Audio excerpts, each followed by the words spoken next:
پاکستان کا خوبصورت دارالحکومت اسلام آباد کا علاقہ وفاقی دارالحکومت بننے سے پہلے راج شاہی کہلاتا تھا۔ راج شاہی کو اسلام آباد بننے کے لیے 8 سال کا سفر طے کرنا پڑا۔ لگ بھگ 160 دیہات پر مشتمل راج شاہی کا یہ علاقہ پنجاب اور خیبر پختونخوا میں منقسم تھا۔ پاکستان کے وفاقی دارالحکومت کو 1958 میں اس وقت کے صدر پاکستان ایوب خان نے کراچی سے منتقل کرنے کا فیصلہ کیا۔ اسلام آباد کا نام عارف والا کے رہائشی قاضی عبدالرحمان امرت سری نے تجویز کیا تھا۔ وفاقی دارالحکومت کے لیے ایک ایسے علاقے کی تلاش تھی جہاں سمندری حملے کا خطرہ نہ ہو، ملک بھر سے لوگوں کی رسائی ممکن ہو، دفاعی نقطہ نظر سے محفوظ ایک ماڈل شہر، ایک ایسی اکائی جو صوبوں کے زیر اثر نہ ہو۔ اقتدار کے ایوانوں میں ہونے والے اس فیصلے کو زمینی حقیقت بنانے تک تقریباً 10 سال کا عرصہ لگا۔ نئے وفاقی دارالحکومت کے ماڈل اور تعمیر کا زیادہ تر کام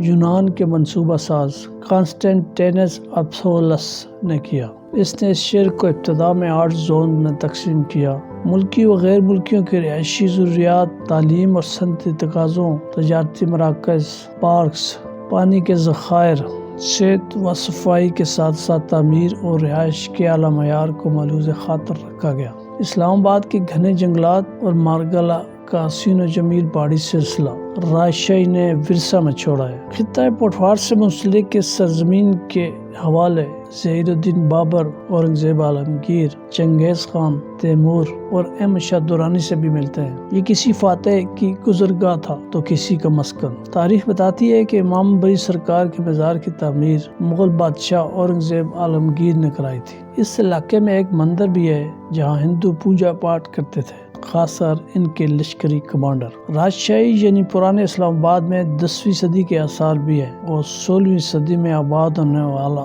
سید پور گاؤں بھی، جہاں مغل ادوار کے ہندو کمانڈر ٹھہرتے اور پوجا پاٹ کرتے تھے۔ اسلام آباد کے قدیم دیہات میں گولڈا شریف، شادرہ، سید پور، نورپور، شاہاں، میرا، ٹمبا، کٹاریاں، جنڈالا، بیلاں، بڑھ، ڈوگ جیون، بانیاں، ملپور، ڈھوکری، چورپور، پھگڑیل، شکرا، کماگری، کھڑبن، مچھریالنگ، روپڑا، کلنجر، کوری، کرور، کرپا، بیگوال، شالا دتا، چارہان، میرا بیگوال، جگیوٹ، تمیر اور متعدد دیگر بستیاں شامل ہیں۔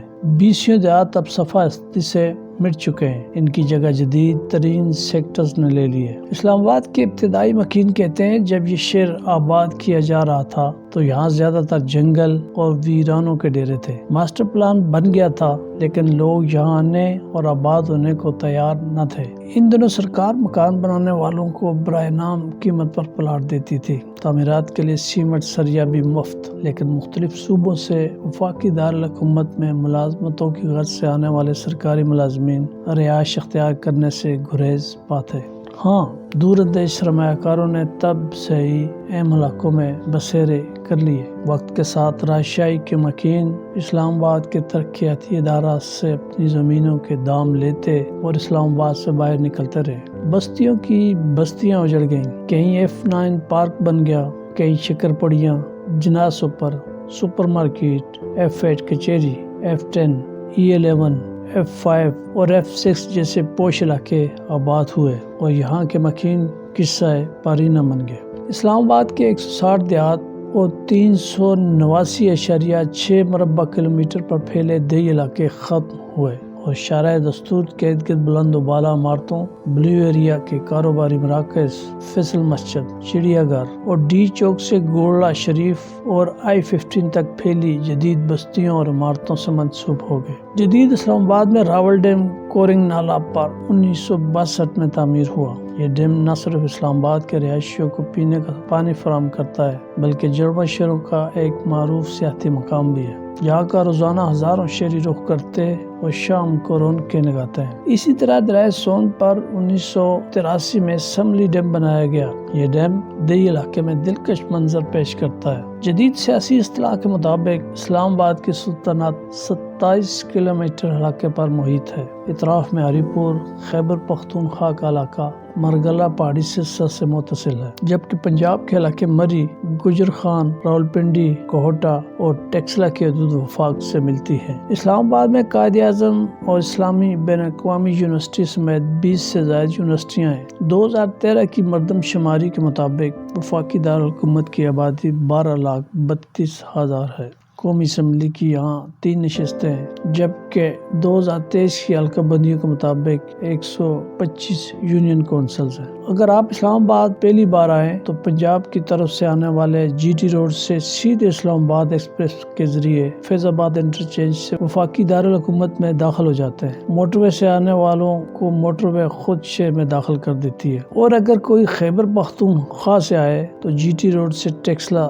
سے آگے کہیں سے بھی لیفٹ مڑ کر اسلام آباد میں پہنچ جائیں گے، جبکہ ایک اور راستہ ہری پور سے براستہ پیر سووا بشیر آپ کو لے آئے گا۔ آزاد کشمیر سے آنے والوں کو براستہ مری بارہ کو خوش آمدید کہتا ہے۔ اسلام آباد خوبصورت ہونے کے باوجود محدود مسافت کا حامل ہے۔ ایک دن میں تمام تفریح مقامات کی سیر کی جا سکتی ہے۔ شکرپڑیاں، دامن ایکو، راول ڈیم، پیر سواوا، مارگلا ہلز کا پہاڑی سلسلہ، سب سے پرکشش مقام نیشنل پارک، مختلف ٹریلز جو کہ ہائیکنگ کرنے والوں کا پسندیدہ مقام ہے۔ قدرتی چشموں کے دل دادا لوگ شاہدرہ کا رخ کر سکتے ہیں۔ بریمام کے عقب میں لوئی دندی اور فروٹی کے چشمے بھی توجہ کا مرکز رہتے ہیں۔ فیصل مسجد کو تفریح مقام تو نہیں کہا جا سکتا، تاہم باہر سے آنے والوں کو فیصل مسجد کا دیدار نہ کرنا بھی تشنا رکھتا ہے۔ کسی بھی ملک کی طرح پاکستان کی پارلیمنٹ بھی توجہ کا مرکز رہتی ہے۔ دھرنوں اور احتجاج کے نام سے مشہور ہونے والے ڈی چوک کے سامنے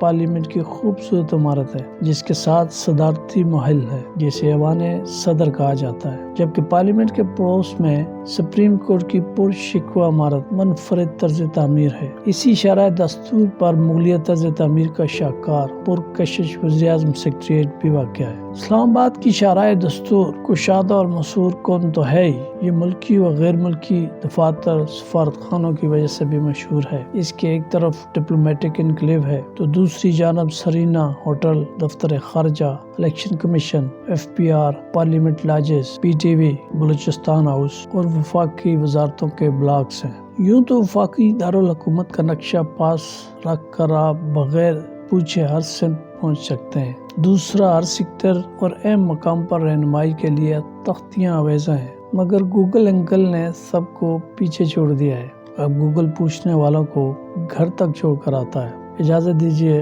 فی امان اللہ۔